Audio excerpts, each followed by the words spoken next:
Kejadian apa saja, khususnya setelah gereja Tuhan diangkatnya. Pengangkatan itu ada di Tesalonika. Yesus pun menubuatkan di salah satu pengajarannya di Matius 24 contohnya. Di dalam nubuatan Kristus, Yesus mengatakan bahwa dua orang berjalan sama-sama di satu ladang, satu ditinggalkan, satu terangkat lenyap. Dua orang seranjang, suami istri pun terpisahkan karena iman mereka timpang.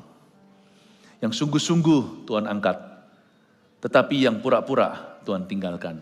Sebab Allah menguji hati kita. Zaman ini sekarang banyak orang mempersiapkan untuk yang namanya apokalips atau akhir dunia. Orang kaya bikin bunker segala, salah preparation. Apakah mereka sudah berniat untuk ditinggalkan, mengalami masa antikristus? Kita cukup mempersiapkan hidup kita berkenan kepada Tuhan. Karena kita tidak akan melalui semua itu, karena Tuhan itu adil. Tapi kita perlu tahu apa saja yang akan terjadi ketika pengangkatan itu terjadi. Nah, kita akan baca bersama-sama Wahyu pasal 9. Saya harap Anda sudah membaca Wahyu 6-9 yang saya minta minggu kemarin supaya Anda bisa maksimal mengikuti. Ayat per ayat saya akan bahas dan saya akan jabarkan. Wahyu 9, saya kasih judul khotbah ini, semua setan keluar di akhir pemerintahan Sang Antikristus. All hell is breaking loose. Semua setan akan keluar di akhir pemerintahan Sang Antikristus. Kita baca ayat 1. Lalu malaikat yang kelima meniup sangkakalanya, dan aku melihat sebuah bintang yang jatuh dari langit ke atas bumi, dan kepadanya diberikan anak kunci lobang jurang maut. Maka dibukanyalah pintu lobang jurang maut itu, lalu naiklah asap dari lobang itu, bagaikan asap tanur besar, dan matahari dan angkasa menjadi gelap oleh asap lobang itu. Dan dari asap itu, ayat 3, berkeluaranlah belalang-belalang ke atas bumi, dan kepada mereka diberikan kuasa sama seperti kuasa kalajengking di bumi. Kejadian pasal 9 adalah setelah pengangkatan gereja Tuhan. Setelah bumi sudah tidak ada gereja yang penuh dengan Roh Kudus, yang ditinggalkan hanyalah gedungnya, fasilitasnya, dan jemaatnya yang tidak sungguh-sungguh. Tuhan membuat pemisahan antara orang fasik dan orang benar. Sekali lagi Allah menguji hati. Jadi sangkakala yang kelima pasal 9 ini kejadiannya setelah pengangkatan. Setelah pengangkatan gereja Tuhan terjadi kekacauan dunia lah, bayangkan. Jutaan orang lenyap begitu aja. Konspirasi teori apa kira-kira yang dunia yakini dan percayai saat itu? Yang pasti itu menjadi kesempatan bangkitnya antikristus. Ketika dunia mengalami krisis dan mengalami kebingungan yang luar biasa, Mesias palsu itu tiba. Kita harus pelajari dulu apa yang terjadi saat itu, supaya kita bisa mengerti masa kini. Ayat 1, lalu malaikat yang kelima meniup sangkakalanya. Ini saya sebut dalam bahasa Inggrisnya, ini yang saya sebut dengan a later angel. Ada malaikat-malaikat yang nanti baru keluar di saat-saat terakhir sejarah dunia. Nggak tahu malaikat ini namanya siapa, tidak usah kita itu berdoa kepada malaikat. Yang pasti, kejadian pasal 9 ayat 1 yang barusan saya bacakan, ini semua akan terjadi di 3,5 tahun terakhir pemerintahan Sang Antikristus. Jadi setelah pengangkatan gereja, entah kapan, jangan diprediksi waktunya, saat dan waktunya tak seorang pun tahu kecuali Bapa. Waktu itu terjadi, bumi akan jatuh ke tangan Sang Antikristus. 7 tahun pemerintahan antikristus itu sebelum Yesus datang kembali ke dunia. Kalau pengangkatan gereja, Tuhan hanya turun setengah, istilahnya berjumpa dengan mempelai wanitanya di awan-awan. Tesalonika berkata dalam sekejap mata, kita akan diubahkan ketika sangkakala berbunyi. Namun sangkakala itu adalah untuk memanggil umatnya yang kudus, dan yang bisa mendengarnya hanyalah mempelai Kristus. Waktu kita dalam sekejap mata, kata surat Paulus di Tesalonika, berubah dalam kemuliaan, menyongsong Tuhan di awan-awan, bumi masuk masa tahun yang paling kelam, 7 tahun pemerintahan Sang Antikristus. Nah, pasal 9 ini terjadinya di 3,5 tahun terakhir pemerintahannya. Pemerintahan Sang Antikristus dibagi jadi 2, 3,5 tahun pertama itu dia naik daun. Dia diarak-arak oleh dunia, orang-orang dunia seperti pangeran berkuda putih. Waktu kita baca pasal 6 kitab Wahyu, banyak orang salah ngerti kiranya itu Kristus. Padahal itu penunggang kuda putih itu pegang panah, bukan pedang bermata dua. Itu bukan Kristus, itu antikristus. Itu bukan Mesias, itu Mesias palsu. Saya waktu baca Alkitab, kalau ini adalah interpretasi saya, oke? Saya rasa bisa jadi dari suku Dan. Dan itu tidak ada di dalam 144.000 orang-orang yang diselamatkan dari kaum Yahudi. Di masa-masa pemerintahan Antikristus kan kebangunan rohani orang Yahudi, bukan kebangunan rohani bangsa-bangsa lain. Sudah selesai revival bagi Indonesia, bagi Amerika, bagi Afrika, bagi India. Mari. Zamannya Yahudi nanti 7 tahun itu. Anda kalau mau diselamatkan, mau menyelamatkan, sekarang waktunya sebelum pengangkatan. Jadi sekarang mengerti ya, 3,5 tahun pertama itu Antikristus itu pahlawan, tapi 3,5 tahun terakhir kelihatan dia Mussolini. Kelihatan sekali dia itu seperti Hitler. Kelihatan sekali, kelihatan belangnya, kelihatan warna aslinya. Waktu itu berbagai macam kengerian terjadi di atas muka bumi. Belum lagi cawan murka Allah yang tumpah atas dunia dalam wujud berbagai macam musibah yang supra alami maupun yang alami, yang terjadinya nggak pernah kita dengar sebelumnya di zaman-zaman kita. Kalau Anda kira gempa bumi, badai di Dubai itu apa-apa, itu bukan apa-apa. Itu kalau orang melahirkan atau orang bersalin, sakit bersalin, itu kontraksi baru buka 1. Malaikat yang kelima meniup sangkakalanya. Kalau ini bukan sangkakala untuk memanggil mempelai wanita. Ini adalah sangkakala untuk mendatangkan hukuman, tapi kali ini kengerian. Sangkakala kelima adalah untuk membuka lubang kerajaan maut. Lalu melihat malaikat yang kelima meniup sangkakalanya, dan aku melihat sebuah bintang yang jatuh dari langit. Siapa lagi bintang yang jatuh dari langit kalau bukan Lucifer? Ke atas bumi, dan kepada Lucifer itu diberikan anak kunci ya, bukan master key. Yang pegang kunci hidup dan mati itu bukan setan. Sekalipun setan bisa membunuh, membinasakan. Tahukah bahwa musuhmu tidak punya kuasa atas hidupmu? Nyawamu, hidup matimu, tangan Kristus. Kelihatan dunia ini kacau balau ya. Orang jahat banyak. Tapi dunia sampai hari ini gak hangus, gak binasa. Dunia hari ini gak jadi lautan api. Itu karena tetap Tuhan yang pegang master key. Nubuatan harus terjadi. Jadi jangan khawatirlah perang semuanya ini, Iran, Israel semuanya ini akan memicu pada perang nuklir, kita semuanya hangus binasa. Enggak. Nubuatan harus terjadi. Tak seiota pun dari firman ini akan jatuh tanpa penggenapannya. Tidak akan satu pun firman Tuhan akan jatuh ke tanah tanpa digenapi.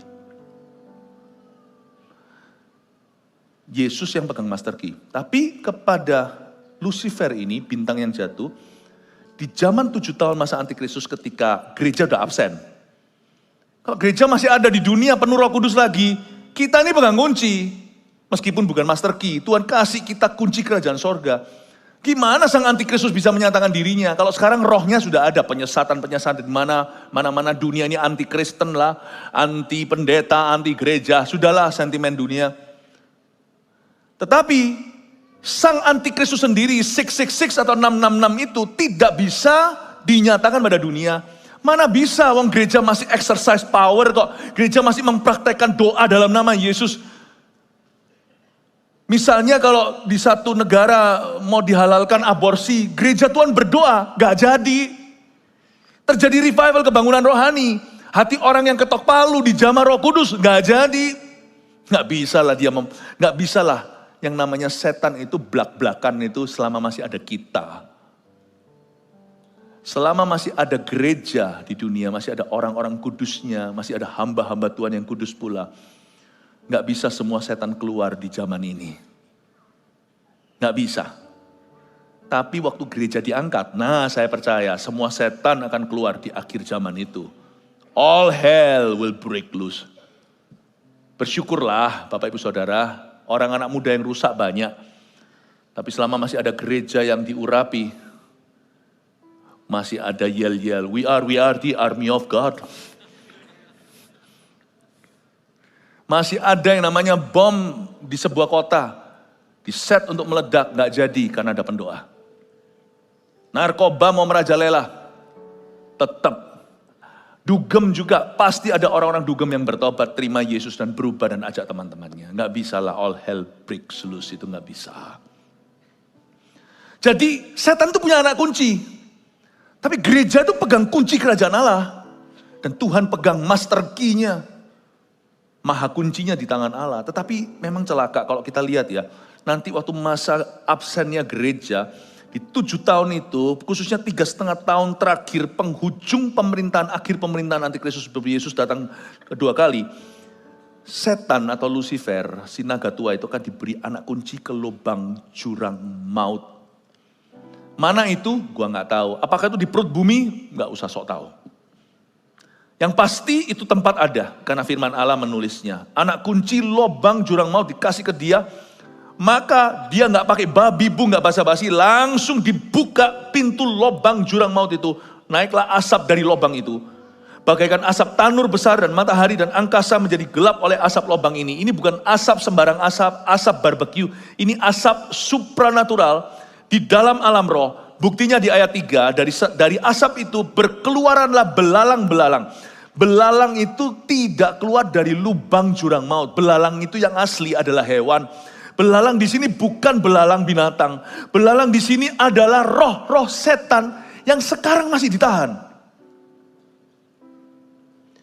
Dan mereka akan diberi kuasa sama seperti kuasa kalajengking di bumi. Gak usah dibuka. Kejadian pasal 6 ada sebuah perikop ayat yang membingungkan dan cukup menakutkan. Di zaman purbakala sebelum Nuh, sebelum terjadinya air bah, Alkitab mengatakan anak-anak Allah melihat anak-anak perempuan manusia dan meniduri mereka. Anak-anak Allah di sini itu translationnya kalau kita nggak hati-hati kita kira siapa ini? Orang Kristen kah? Anak Tuhan kah? Bukan.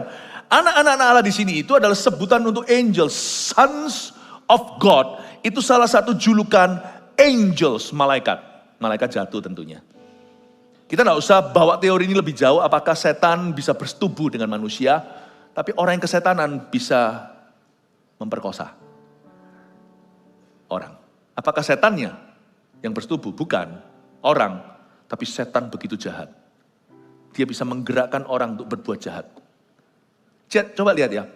Orang yang berhubungan badan, tapi tidak di dalam pernikahan. Melahirkan bayi-bayi hasil wedlock. Kalau jaga-jaga jikalau di sini ada orang-orang yang dulu dikandung mama di luar nikah, kalau Anda sudah dikuduskan, ditebus oleh Kristus, yang ada adalah orang tua haram, bukan anak haram. Anak kan tidak tahu apa-apa. Tapi kalau orang tuanya pun sudah dikuduskan, hari ini sudah ditebus dan sudah diampuni oleh Tuhan, Tuhan memulihkan. Tapi lihat itu. Sekarang kan banyak sekali manusia bermasalah. Coba lihat, tarik garis merah. Dari broken home, single parent, banyak tuh di Amerika. Dia seorang insan manusia kalau ditanya, papaku siapa? Gua nggak tahu papaku siapa. Aku tahu mamaku, papaku siapa? Nggak tahu, mamaku tidur sama banyak orang. Coba lihat itu. Biasanya juga ada yang namanya remaja, sudah punya anak, mau digugurkan nggak jadi, itu anak nanti tumbuh dewasa, kepahitan, lalu tidak dapat didikan yang benar, jadi penjahat selanjutnya. Bagaimana keluarga melahirkan monster? Dengan hidup kesetanan. Lalu mereka melakukan hubungan badan. Dari sini saya tahu sesuatu bahwa seks itu rohani. Seks is spiritual. You don't just do it. It's got to be between a husband and a wife. Blessed by God. You don't just do it. Anda tidak hanya melakukannya. Tapi Kejadian 6 itu lebih dari itu. Kalau saya baca itu cukup ngeri. Apa maksudnya anak-anak Allah itu? Sehingga Tuhan berkata dalam rohnya, rohku tidak akan lagi bergaul dengan manusia karena hati mereka jahat. Maka hidup mereka cuma tinggal sisa sekian tahun. Dan Tuhan berkata bahwa yang dilahirkan oleh di zaman itu, zaman purbakala itu, ada orang-orang perkasa. Dan ketika anak-anak Allah ini menghampiri anak-anak manusia, anak-anak perempuan manusia yang cantik-cantik menurut pandangan mereka, lahirlah orang-orang gagah perkasa. di zaman itu. Kata gagah perkasa itu bukan pujian, monster itu. Lahirlah monster-monster. Kita punya maknanya hari ini di zaman ini. Coba lihat ya, banyak yang namanya delinquency atau kenakalan remaja tidak selalu salahkan papa mama. Tapi kalau Anda telusuri, banyak yang dari broken home. Banyak yang dari free sex. Lalu mengandung saat teenager atau remaja. Monster-monster di masyarakat. Orang-orang memberontak sama Tuhan. Memberontak sama pemerintah, memberontak sama semua yang disebut otoritas yang benar. Memberontak sama orang tua. Itu semua sudah dari sononya. Tapi Kejadian pasal 6 itu bukan hanya bicara tentang itu. Kayaknya ada spirit-spirit yang begitu jahanam dan jahat. Sebelum air bah dan sesudah air bah dia ditahan oleh Tuhan. Bukti ayatnya mana nggak usah dibuka, terlalu panjang soalnya. Yudas 6. Yudas itu cuma satu pasal. Kitab Yudas sebelum Wahyu, ya. Di akhir-akhir perjanjian baru, di dalam kitab Yudas 6, jadi pasal 1 aja, berarti ayat 6, dikatakan bahwa Tuhan menahan malaikat-malaikat, ya, pada batas-batas kekuasaannya. Malaikat-malaikat yang tidak taat, tepatnya gini, Tuhan menahan malaikat-malaikat yang tidak taat pada batas-batas kekuasaannya, yaitu mereka yang keluar dari boundary, keluar dari perbatasan yang normal, dengan belenggu abadi di dalam kekelaman hingga penghakiman pada hari besar. Persis kurang lebih begitu ayatnya. Jadi ada setan-setan yang sekarang ini masih di dalam lubang jurang maut. Berarti peperangan rohani kita ini belum seberapa sekarang ini. Apalagi dibantu saudara seiman di CG, kita bertumbuh bersama, ya kan? Dalam kasih kita bertumbuh bersama seperti lagu yang kita nyanyikan itu. Sebagai saudara seiman di dalam tubuh Kristus. Kita bertumbuh bersama-sama, saling menguatkan. Yang kuat menanggung yang lemah. Jangan mengeluhlah hidupmu berat gimana. Sebab belum semua setan dikeluarkan di dunia ini. Sadarkah, kesimpulan saya waktu saya baca Yudas 6. Waktu saya baca Kejadian 6, lalu saya baca Wahyu pasal 9 ini, bahwa sejak air bah, sebagian daripada high ranking fallen angels, sebagian daripada roh-roh setan atau malaikat jatuh yang ranking tinggi, ditahan sama Tuhan. Makanya firman berhak berkata, pencobaanmu pencobaan yang biasa, tidak melebihi kekuatanmu. Sekarang saya ngerti, kalau kita jatuh, itu karena kita mau, bukan karena iblis mengalahkan kita. Karena iblis tidak bisa melampaui kekuatan kita. Belum lagi jumlah mereka didiskon sama Tuhan, hanya Tuhan yang tahu berapa. Kalau enggak, muka bumi ini udah rusak, bukan hanya orangnya, alam semesta. Coba lihat kalau orang kesurupan, semua mau dirusak sama dia. Kalau orang kesetanan, apapun dihancurkan di rumahnya. Jadi jangan Anda kira, setan itu cuma sebanyak yang ada di dunia ini. Jauh lebih dalam alam ciptaannya. Hanya Tuhan yang tahu jumlah malaikat jatuh. Hanya Tuhan yang tahu berapa jumlah malaikat yang dia ciptakan. Jangan-jangan populasi dunia ini gak seberapa dibandingkan oknum-oknum yang gak kelihatan. Cuma Tuhan tahan. Yudas 6 berkata, mereka dibelenggu dengan belenggu abadi di dalam alam kekelaman. Sampai hari penghakiman besar atau sampai waktunya tiba. Ini waktunya. Saya bisa bayangkan waktu Lucifer dapat anak kunci itu, dia teriak bahagia, atau gimana saya nggak tahu lah. Dengan senang hati dia langsung buka pintu lubang jurang maut. Dan keluar asap, asap itu jadi belalang. Ini alam roh saudara. Bayangkan kadang-kadang saya pikir ya, belum semua setan diizinkan Tuhan lepas saja. Dunia itu sudah begitu jahatnya. Pernah bayangkan nggak? Masih ada yang menahan. Jumlah setan juga belum seberapa, tapi dunia ini seolah-olah udah kesurupan. Jahatnya amoralitas. Zaman sekarang lokasi menjadi dingin. Manusia jadi objek. Demi konten kita itu rela mengorbankan kebenaran, mengorbankan perasaan orang. Demi pamor kita bisa jual kawan. Bayangkan, saya kadang-kadang garuk-garuk kepala, Tuhan. Makanya, nubuatan itu akan sampai satu ujung. Tuhan akan tutup bumi ini dan gantikan dengan langit baru dan bumi yang baru. Tapi kita nggak tahu kapan waktunya. Dunia ini sudah hopeless. Saya ngomong gini bukan pesimis ya. Udah habis ini kita kecewa, kita putus asa. Tidak. Kita punya misi. We're not going down, we're going up. Kita nggak turun ke bawah, kita dibawa Tuhan ke atas. Karena itu orang-orang Kristen harus hidupnya beda. Karena saya mikir dunia ini loh, belum pula dibuka lubang jurang maut itu. Sudah serusak ini. Coba bayangkan waktu Lucifer dapat anak kunci itu. Bahagia bener dia. Dan waktu dibuka itu kayak ada seperti ada sorak-sorai bahagia. Seperti ada napi yang lepas. Misalnya ada penjebolan penjara. Narapidana yang paling mengerikan di negeri itu lolos semua. Waktu dibuka kunci dan pintunya, lari semuanya. Masih pakai baju strip-strip itu. Baju penjara. Bukankah semua pintu kau tutup waktu itu? Tidak ada keselamatan di kota. Sang pembunuh ini, pembunuh berantai, koruptor ini, mafia, gangster itu.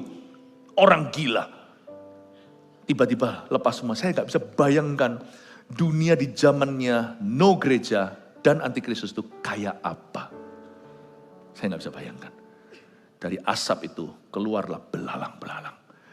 Dan dari belalang-belalang itu mereka menjadi, dari asap itu keluar belalang-belalang. Dan mereka diberi kuasa. Sama seperti kuasa kalajengking di bumi. Please jangan mengeluh, persoalanmu berat. Kalau Tuhan masih izinkan, itu tidak seberapa. Please jangan merasa hidupmu sudah kiamat. Sebab Tuhan dalam kebaikannya masih menahan si jahat. Selama kita masih ada di sisi kebenaran, sebelum pengangkatan kita hidup di dalam Tuhan, segala perkara dapat kutanggung di dalam Dia yang memberiku kekuatan. Apalagi orang-orang yang punya pikiran bunuh diri, putus asa. Misalnya kalau uangnya ditipu orang, rasanya mau mati. Uang pergi, uang bisa datang kembali. Win some, lose some, Anda bisa cari lagi. Tapi kalau Anda kehilangan Tuhan, Anda kehilangan semua pertahanan. Yang perlu dibangun itu bukan bunkernya, ceritanya gitu. Kalau orang-orang dunia sekarang kan yang punya pasti akan berbuat sesuatu untuk mempersiapkan diri. Jangan persiapkan bunkernya, siapkan hidupmu supaya diangkat oleh Tuhan. Jangan jadi orang fasik tapi jadi orang benar. Waktu saya baca tentang alam roh di pasal 9 ini, dari Wahyu Yohanes di Pulau Patmos, saya jadi mengerti bahwa Tuhan itu begitu baik sama dunia yang berdosa ini. Tuhan itu masih menjaga, Tuhan masih menjaga orang jahat. Orang jahat itu belum dimangsa oleh setan yang mereka layani. Orang-orang berdosa di dunia ini belum binasa karena Tuhan masih memberi mereka kesempatan sehari lagi untuk mengenal kasih-Nya. Dan kita anak-anak Tuhan harus mengerti bahwa peperangan rohani itu ada dan nyata. Di alam roh itu jauh lebih kotor daripada yang kau kira. Jauh lebih heboh daripada yang kau lihat. Tahukah dunia yang ada ini dijadikan dari yang tidak ada. Yang tidak kelihatan itu jauh lebih kekal. Saya tidak ngeroh orangnya, tapi dari firman saya jelaskan.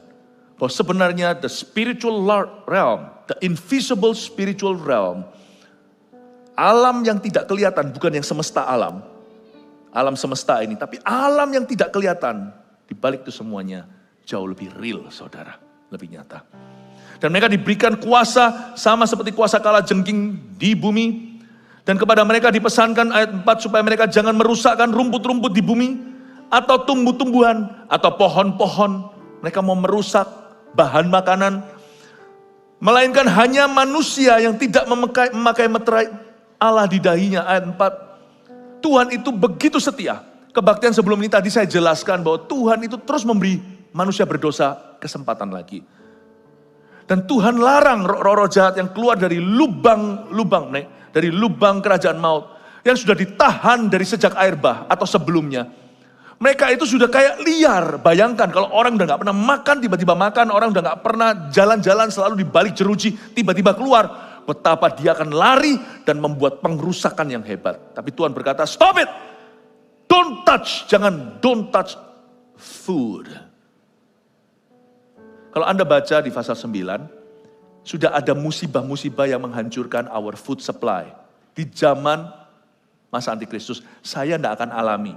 Karena saya hari ini, meskipun tidak sempurna, saya hidup sungguh-sungguh sama Tuhan. Nurani saya jaga. Orang mau bilang apa, terserah, asal hatiku tuh benar sama Tuhan saya. Pokoknya nggak ngaku-ngaku, saya tahu. Dengan hati saya tulus ingin melayani Kristus. Saya yakin 100% saya tidak pernah punya kebimbangan dan keraguan soal itu. Kalau Tuhan datang hari ini, I'm ready. Kalau Tuhan belum datang di awan-awan, saya mati, saya ready. Saya siap ketemu Tuhan. Karena saya tahu saya sudah melakukan apa yang saya tahu sebagai kebenaran. Saya tidak akan alami masa antikristus itu. Semoga Anda juga tidak mengalaminya. Buat apa kita gembalakan Anda sungguh-sungguh kalau Anda ujungnya masih mengalaminya? Kita gembalakan kan supaya Anda sungguhan. Dan Tuhan itu cari yang sungguhan. Tuhan angkat yang sungguhan, bukan angkat yang pura-pura. Kita tidak akan alaminya. Coba katakan kanan kirinya, kita tidak akan mengalaminya. Tapi selama masa antikristus itu memerintah 7 tahun, di pasal sebelum ini, yaitu di pasal 8, ada musibah-musibah yang menghancurkan rumput dan hijau-hijauan. Tanaman hancur, sepertiga di bumi, tanaman-tanaman mati. Musibah itu termasuk hujan es dengan darah, kata Alkitab, yang juga menyala-nyala dengan yang hujan es bercampur darah dan ada apinya. Saya nggak ngerti itu gimana terjadi. Karena waktu itu bukan hanya sekedar natural disaster atau sekedar suatu gejolak alam semesta. Itu sudah menjadi hukuman yang supra alamiah. Waktu terjadi itu hanya Tuhan yang tahu. Saya dan Anda tidak akan melihatnya di dalam nama Yesus. Kita sudah terangkat. Sehingga food supply sudah cut off, sudah tinggal 2/3. Banyak tanaman mati, berarti juga banyak hewan mati. Ya, bayangin kalau sapi tidak makan rumput, waktu itu beef harganya berapa saya tidak tahu. Ya, kali ini Tuhan berkata, waktu setan itu lepas dari lubangnya, Tuhan bilang begini, pesankan supaya mereka jangan rusakkan rumput di bumi, tumbuh-tumbuhan atau pohon-pohon. Karena by that time, waktu itu, food supply is rare. Akan ada kelaparan di zaman masa antikristus yang belum pernah terjadi di dunia. Itu terjadi karena musibah. Belum lagi air bersih dari sungai dan mata air, absinthus akan menjadi pahit. Bahasa Yunaninya. Pada saat itu terjadi, Anda dan saya kira kita sudah melihat semua musibah dunia. Waktu itu mandi air bersih pun suatu challenge. Minum air pun suatu challenge. Firman Tuhan mengatakan, Wahyu 8. Supaya kita ngerti, dan tolong direcord ini. Jikalau ada yang tertinggal, suruh nonton YouTube ini. Tuhan sudah memperingatkan dari firman-Nya. Ini bukan rekayasa pengkhotbah, ini semua tertulis di Alkitab. Dan saya percaya Alkitab itu firman Tuhan. Mereka diberitahu, jangan kamu rusakkan rumput, tumbuh-tumbuhan atau pohon-pohonan. Kalau kamu rusakkan, niscaya sebumi miliaran orang mati. Karena tidak bisa makan lagi. Jadi kamu hanya boleh menyiksa manusia yang tidak dimeterai Allah di dahinya. Ayat 5, dan mereka diperkenankan bukan untuk membunuh manusia, melainkan hanya untuk menyiksa mereka 5 bulan lamanya. Dan siksaan itu seperti siksaan kalajengking apabila ia menyengat manusia. Saya nggak ngerti persisnya seperti apa, tetapi inilah sebuah musibah karena pekerjaan roh-roh jahat.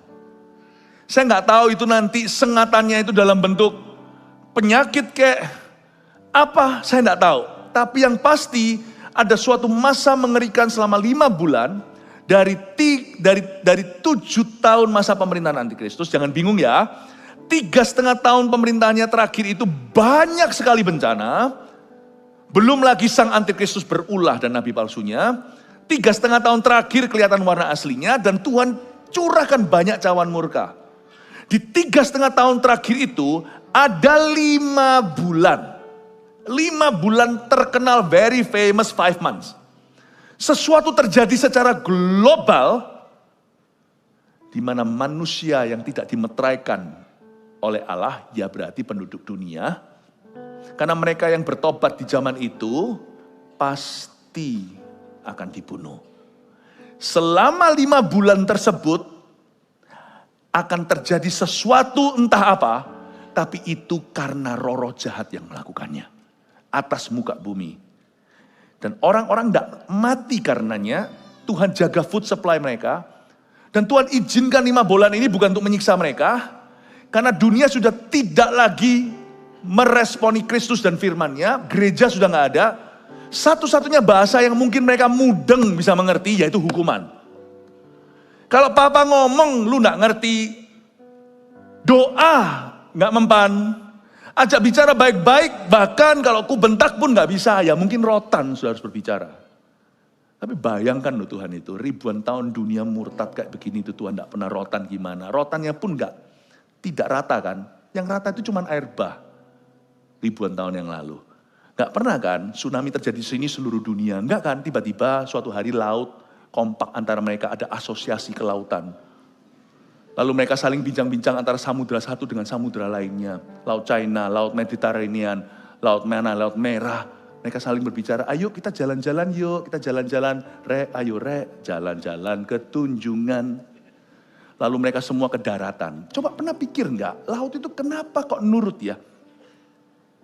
Padahal di dalam laut ya daratan. Kenapa dia tahu di titik tertentu di daratan lu harus stop. Cuman boleh sisa-sisa riak, yaitu ombak.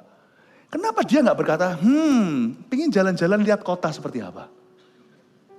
Kalau mereka kompak sedunia, air bah. Kenapa laut kok tidak bisa terjang daratan? Jalan-jalan ke downtown, jalan-jalan ke Tunjungan. Atau jalan-jalan kemana tuh? Kalau di Medan, jalan-jalan ke pusat kotanya. Siapa yang batasi? Siapa yang batasi? Saya beritahu, Tuhan tidak akan izinkan yang namanya setan-setan ini membunuh manusia. Tuhan terpaksa pakai rotan. Dan Tuhan tidak pernah sepanjang sejarah pakai rotan yang global. Sekali saja air bah. Dan karena Nuh dia menyesalinya bukan karena Tuhan salah. Tapi dia berkata, aku tidak akan pakai cara yang sama lagi. Tapi dunia akan hangus nanti suatu hari dihukum api. Orang-orang dunia yang tidak percaya. Yang menentang Kristus ini. Tapi sementara itu tidak pernah ada sesuatu yang rata. Badai terjadi di Dubai.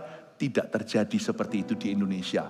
Gempa terjadi di Jepang, kita kira itu jauh, Belanda masih jauh. Terjadi pula di Indonesia, itu pun tidak rata. Pernah sekali terjadinya di Jawa Timur. Kadang-kadang pernah terakhir-terakhir terjadinya di Jawa Barat. Tapi nggak pernah sekaligus gempa ya kan.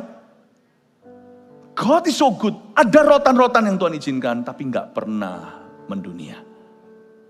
Tuhan itu baik. Tapi hari itu sudah tidak ada gereja Tuhan. Membumi 5 bulan. Entah apa, saya tidak tahu. Dan saya tidak mungkin ada di sini. Kalau saya belum mati, ini terjadi. Kalau kita belum mati, ini kejadian. Kita tidak ada di sini. Saya ngomong dengan iman, semua kita tidak akan ada di sini untuk melihatnya. 5 bulan itu, oh haleluya, mau kasih tepuk tangan untuk Tuhan silakan. Saya tanya-tanya 5 bulan ini apa? Nggak tahu. Jangan mendahului firman lah, cukup sampai segitu. Ya. Tapi 5 bulan itu mereka akan disiksa oleh setan-setan ini. Entah penyakit kali atau apa. Ada 1001 rotan Tuhan. Tapi memang manusia sudah bejat sih. Menurut saya seharusnya di titik ini, jangan di titik ini, jangan di titik ini. Titik sekarang aja seharusnya dunia ini binasa. Coba pikirkan, betapa jahatnya gak kalah Sodom Gomora. Kita ini sekarang kejahatan bumi gak kalah daripada Sodom Gomora. Tapi Tuhan itu masih sabar. Dan mereka dikasih kuasa untuk menyiksa, entah apa, ayat 5, ayat 6. Dan pada masa itu orang-orang akan mencari maut. Saking sakitnya, mereka kepingin mati tapi mereka tidak akan menemukannya. Dan mereka ingin mati tapi maut lari dari mereka. Dan rupa belalang itu sama seperti kuda yang disiapkan untuk peperangan. Dan di atas kepala mereka ada sesuatu yang menyerupai mahkota emas. Dan muka mereka sama seperti muka manusia. Ini sebuah gambaran, orang mau gambar ini lalu berkata ini helikopter, ini perang, segala terserah, kita gak usah terlalu jauh. Tapi ini adalah wujud kuasa roh-roh jahat.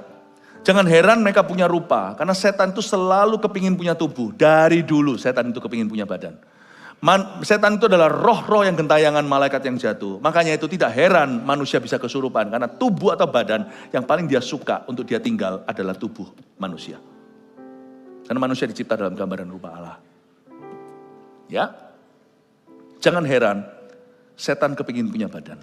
Pada waktu dia jatuh, dulu dia malaikat yang indah. Dan semua bintang sepertiga daripada bintang di langit itu. Yang ditarik oleh Lucifer, itu semuanya dulu adalah malaikat yang sangat beautiful. Tapi mereka semua jatuh.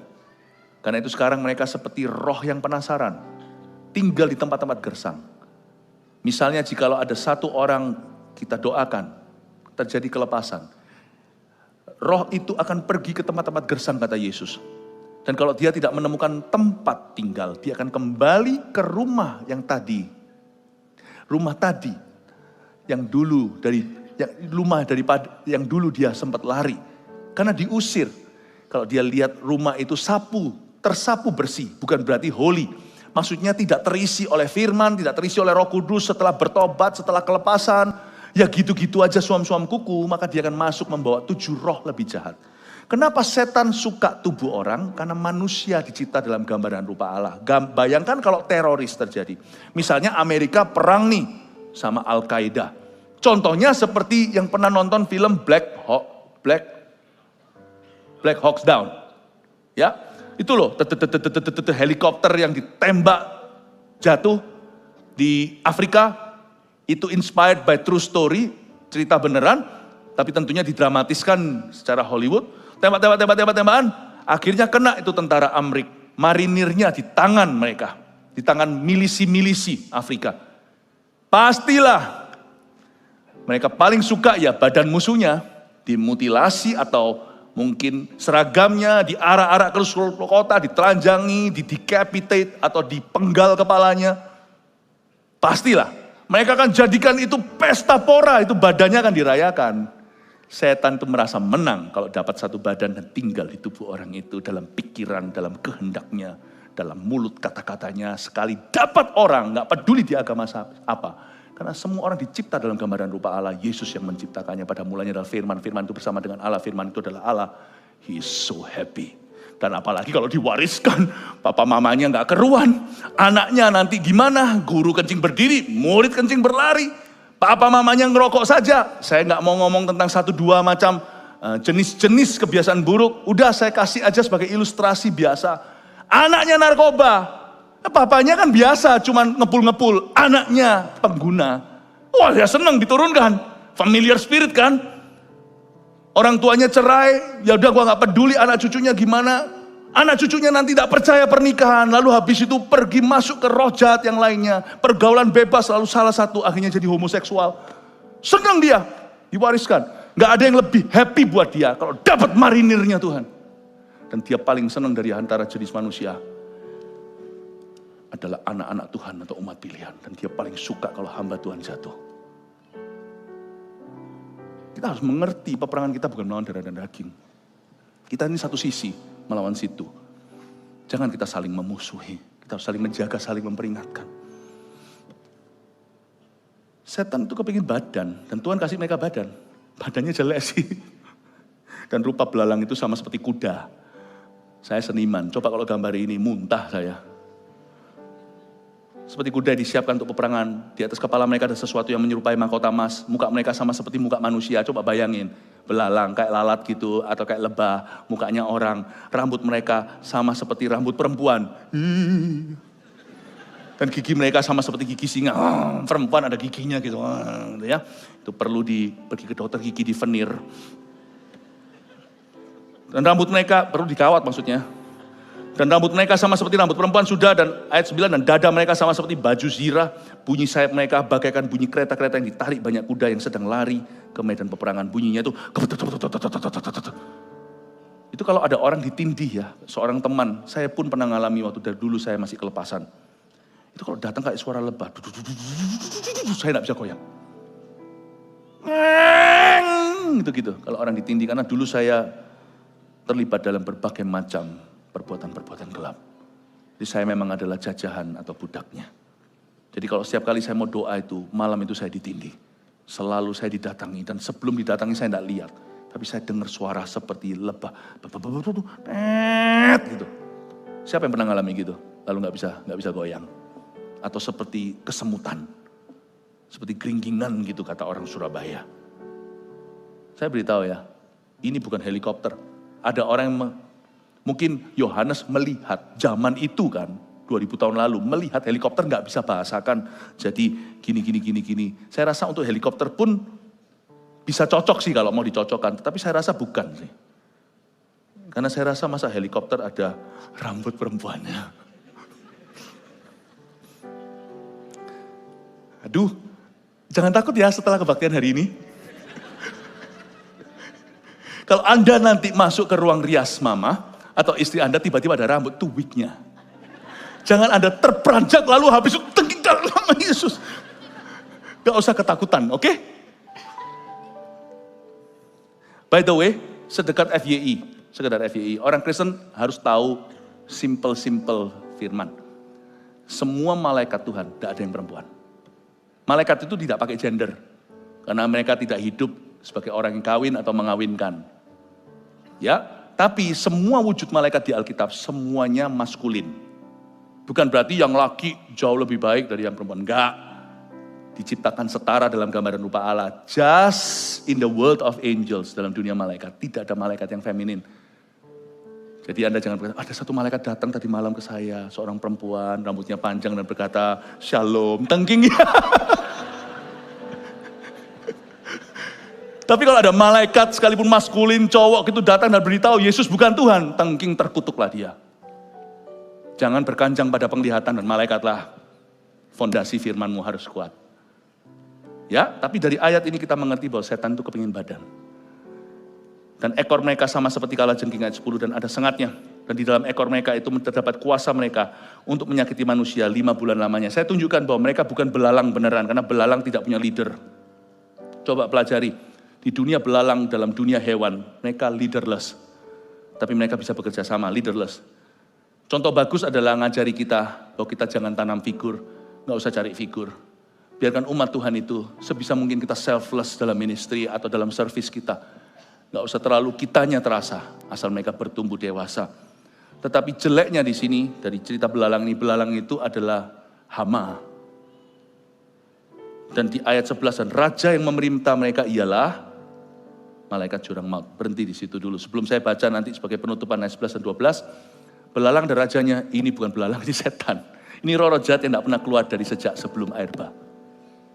Jumlahnya berapa tidak ditulis oleh firman, nggak usah cari tahu. Tapi dari sini kita pelajari beberapa hal ya, prinsip-prinsip yang penting untuk kita take a note. Yaitu demons always desire a body. But setan itu selalu ingin badan.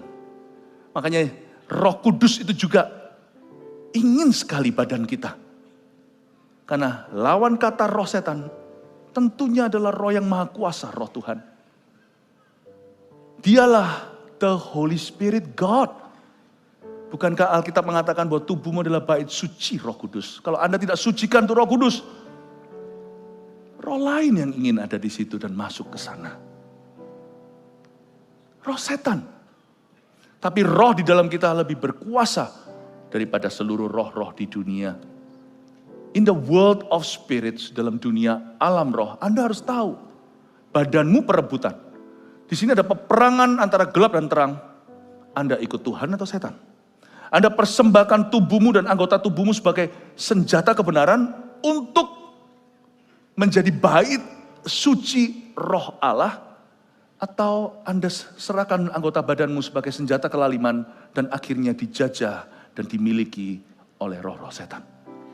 You choose. Humans are spiritual being on the inside. Kalau kita tidak sama Tuhan, tidak ada netral. Itulah sebabnya kita harus penuh dengan Roh Kudus hidup di akhir zaman. Tidak boleh jadi orang Kristen yang suam-suam kuku. Tradisi tidak bisa melindungi. Cepat lambat, kerusakan dunia dan peperangan rohani akan terjadi. Meskipun setan lubang mautnya belum dibuka, kerajaan mautnya itu. Tetapi sudah banyak roh-roh jahat di udara. Bagaimana kau melawan mereka dengan hikmatmu sebagai manusia? Bagaimana Anda melawan mereka dengan logikamu? Anda mau melawan dengan apa? Kalau Anda lihat sekarang erosi zaman, tidak bisa dilawan. Semua ilmu pengetahuanmu tidak cukup untuk menjaga dirimu dan orang-orang yang kau cinta di dalam kebenaran. It's only by the power of the Holy Spirit. Makanya gereja yang sudah suam-suam kuku, gak serius sama Roh Kudus, malah menyingkirkan Roh Kudus, mana bisa tahan, cepat lambat nanti suatu hari akan memberkati homoseksuality. We must be filled with the Holy Spirit. Sebentar lagi Pentakosta, minggu depan. Saya berdoa di dalam nama Yesus agar kita haus.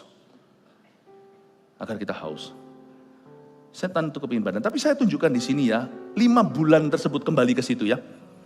Kan roh-roh jahat yang keluar dari lubang kerajaan maut ini, lubang jurang maut ini, dia diperkenan untuk membunuh, bukan untuk membunuh manusia, melainkan untuk menyiksa mereka. Kok Tuhan jahat ya? Kok Tuhan izinkan manusia disiksa? Siapa yang harus disiksa oleh mereka selama 5 bulan? Yaitu orang-orang yang tidak memakai meterai Allah di dahinya. Loh, masa Tuhan tuh gitu, gak percaya sama dia disiksa langsung. Tunggu ya, jangan lupa timeline-nya ya. Kalau misalnya Anda post sesuatu di Instagram, tanya dulu loh, kamu lagi ada di Eropa ya? Oh enggak, itu late post. Itu 3 bulan lalu. Anda juga harus tanya, ini kapan? Ini terjadinya 3,5 tahun terakhir pemerintahan masa antikristus. Jadi zaman gereja udah lewat. Ini orang-orang yang begitu kerasnya, gereja pun tidak bisa nobatkan. Paham ya? Tidak pakai materai Tuhan. Lalu 3,5 tahun pertama pemerintahan antikristus, pas beberapa orang mulai kehilangan orang-orang di rumahnya, di tempat kerjanya, dikilangan satu, ditinggal satu, diangkat. Mereka itu gitu pun tidak bertobat.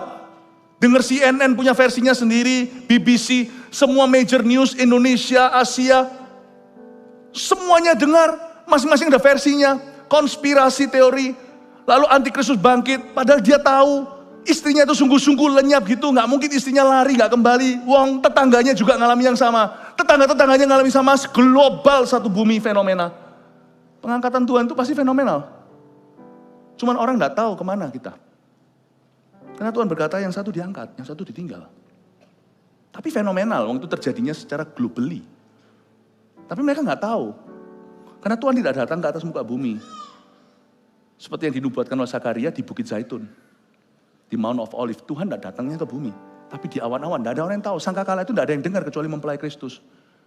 Malaikat kan disuruh, kan Tuhan Yesus berkali-kali berbicara perumpamaan nanti malaikat pada zaman akhirnya, kamu jangan cabut dulu lalang dari gandum. Nanti pada akhirnya malaikat akan kuutus ke 4 penjuru bumi, dan dia akan mengumpulkan dan masukkan ke lumbung yang milikku. Coba baca itu. Jadi, pada waktu itu terjadi, ada orang-orang yang mengeraskan hati. Udah tahu loh isinya gitu, mungkin beberapa, mungkin ini ya, saya cuman sekedar imajinasi. Ada beberapa yang akhirnya sungguhan nyalakan YouTube. Apa sih yang diajarkan di gereja? Waktu dia buka halaman di Alkitab, dia ketemu Matius 24, dia ketemu catatan Anda. Mungkin siapa, pasangan Anda, mungkin anak, mungkin orang tua, mungkin siapa. Waktu dia baca akan terjadi pengangkatan, itu pun tidak membuat mereka bertobat. Ini keras banget ini orang. 3,5 tahun pertama itu sudah terjadi kebangunan rohani Yahudi. Kebaktian jam 10 pagi tadi waktu Indonesia bagian sini, bagian barat sini, saya ajarkan tentang kebangunan rohani bangsa Yahudi di masa pemerintahan antikristus, sang antikristus. 3,5 tahun pertama itu ada 144.000 penginjil Yahudi, Jewish evangelist and revivalist, itu pun tidak bisa membuat mereka bertobat. Mereka dengar apa yang terjadi di Israel. Karena waktu itu zamannya sudah bukan lagi zamannya gereja bangsa-bangsa, gereja Indonesia sudah bukan zaman. Sudah bukan. Semua yang namanya orang Kristen udah runtuh gini. Karena orang-orang benernya udah hilang semua. Yang ada itu Kristen-Kristen yang kompromi, yang selingkuh, gak mau tobat, yang hidup dalam dosanya, yang soal keuangan, yang mamon Tuhan. Itu yang gitu semuanya itu tinggal. Yang pandir-pandir termasuk hamba Tuhan, panggil tinggal. Nanti pada saat itu, ini orang-orang udah tahu kebenarannya karena mereka pasti cari kebenaran. Mereka baca koran, lihat news, tapi mereka pasti cari kebenaran. Mereka menemukan itu pun tidak bertobat. Sudah dengar apa yang terjadi, mereka tidak bertobat. Mungkin karena takut mati. Karena mereka harus tit, kalau mau traveling harus tit, mau makan harus tit, tit. Susah. Jadi 3,5 tahun terakhir itu ada 5 bulan. Tuhan kasih kunci, anak kuncinya. Udah. Dan setan terima. Suaranya mungkin dia by shriek atau dengan teriakan-teriakan yang mengerikan, teriakan roh jahat.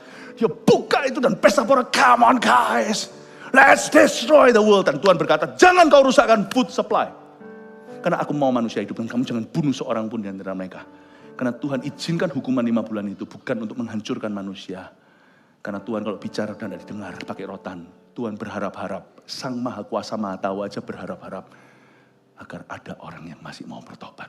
Tujuan hukuman Tuhan dan tujuan rotan itu pertobatan. Tuhan tuh tidak pernah senang pukul itu. Ini 5 bulan Tuhan tidak pesta di sorga. Tuhan sedih. Haruskah Papa pakai cara ini? Kalau anak Anda kena narkoba harus rehabilitasi, harus dipukuli dulu di penjara. Dan itu sudah kehabisan akal biasanya papa mamanya. Apakah ayahnya sukacita? Bisa hajar anaknya? Ayahnya sudah habis akal. Udah gak tahu mau apa lagi dengan anakku ini. Diomongin baik-baik gak bisa. Direhab gak bisa. Digebuki, diancam-ancam. Apakah papanya sukacita? Zaman itu Tuhan izinkan 5 bulan itu. Supaya manusia jerah. Celaka. Ternyata enggak. Di ibadah berikutnya nanti saya jelaskan. Ternyata kagak.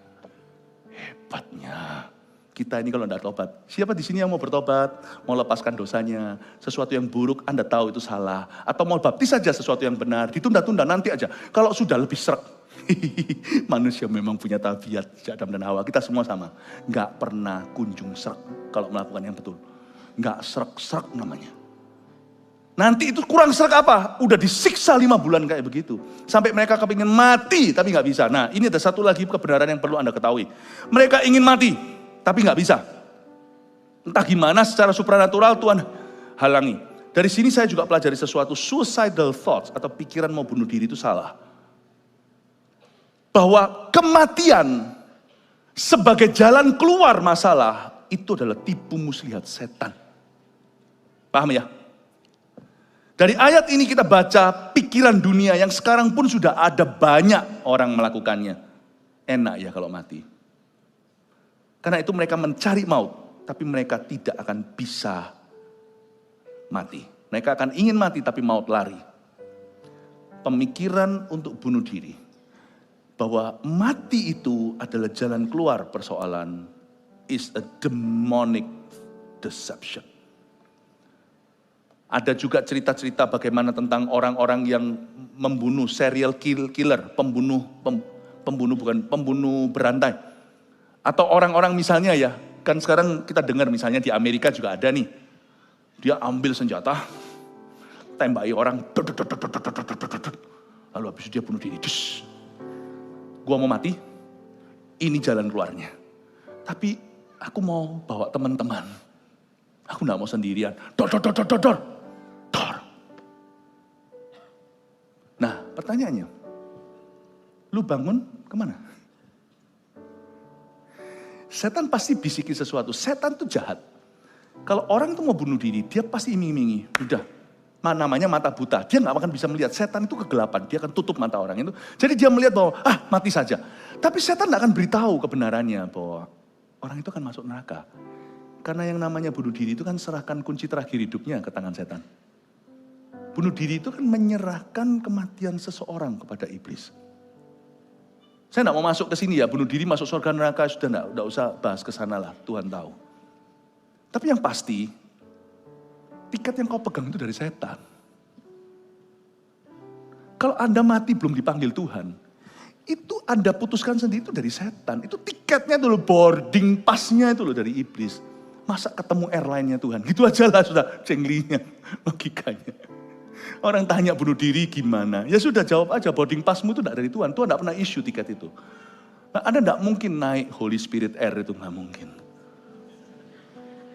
Namamu tidak ada di manifest passenger-nya. Anda sampai di sana, kira-kira masuk nggak ke Eropa tanpa Schengen? Tiba-tiba nggak ada visa. Diterima nggak? Dia bilang kamu nggak apply kok. Konsulat kami tidak pernah mendaftarkanmu, kamu register untuk visa di sini hari ini untuk datang berapa lama? Turis visa kayak apa? Apa enggak? Kira-kira masuk surga enggak? Jawab sendiri. Terakhir ya, dengan ini saya selesai. Thank you untuk kesabarannya. Belajar sesuatu, amin? Ya, ayat 11, dan raja yang memerintah mereka ialah malaikat jurang maut. Wah, raja loh. R huruf kecil. Ini Lucifer, disebut raja yang memerintah mereka ialah malaikat jurang maut. Namanya dalam bahasa Ibrani ialah Abaddon. Punya anak jangan kasih nama Abaddon, mendingan kasih nama Abon. Karena Abaddon artinya destroy. Ini not good. Abaddon ini nama julukan lain Lucifer, artinya destroy atau pembinasa. Dalam bahasa Yunaninya nggak kalah heboh dan jeleknya, Apollyon yang artinya torment atau artinya siksa. Celaka yang pertama sudah lewat, sekarang akan menyusul 2 celaka lagi, nanti ibadah berikutnya saya jelaskan. Namun raja ini namanya Abaddon atau Apollyon, pribadi yang sama yang pegang kunci, anak kunci, jurang maut. Saya beritahu begini, setan nanti di lautan api yang Anda lihat tadi di sisi paling kanan. Di dalam chart tadi, di sisi yang paling kanan, kedua paling ujung, setan akan menjadi korban. Setan tidak menyiksa siapa-siapa. Di api neraka, penghakiman terakhir, eternal flame, he'll be tortured. Bersama dengan semua orang yang mengikutinya di dunia.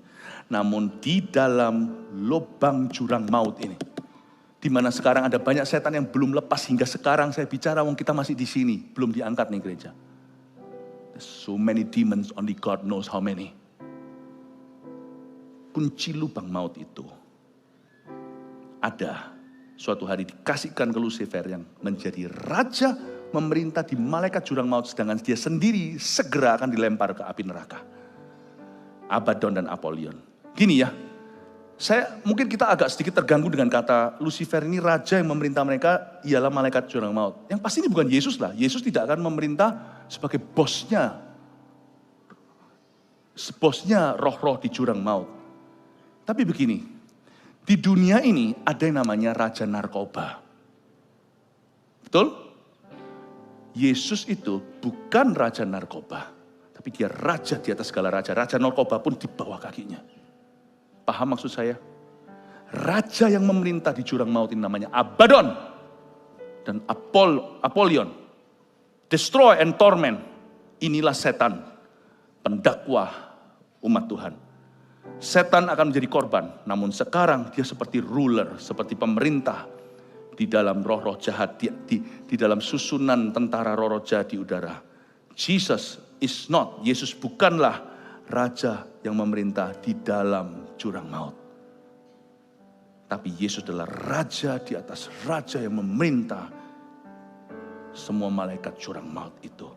Yesus adalah raja di atas segala raja yang akan mengadili semua, yang akan melemparkan setan dan semua antek-anteknya masuk ke neraka. Tangkap ini, pahami ini. Jadi kadang-kadang waktu saya pernah sharingkan tentang KKR, apa kata Alkitab tentang neraka, banyak kesalahpahaman di area ini. Setan kok menyiksa. Haven't you heard? Lubang maut guys, orang yang mati disimpan di mana? Di Sheol bahasa Ibraninya, Hades bahasa Yunaninya. That's the kingdom of death. Saya tidak tahu tempat itu di mana, orang berkata di perut bumi lah, enggak. Saya cuma perlu tahu alamat kerja, alamat gereja. Enggak perlu tahu alamat maut di mana, karena saya tidak tertarik, saya hanya mau selamatkan orang dari api.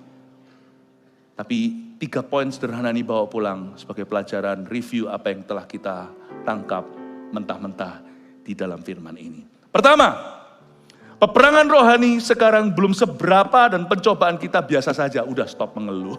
Hidup berat, belum. Bersyukurlah sebelum pengangkatan di sisi sebelah sini selalu anugerah. Masalah ada, tapi ada Kristus bersama dia, kita bisa menanggungnya. Kasih tepuk tangan untuk Tuhan.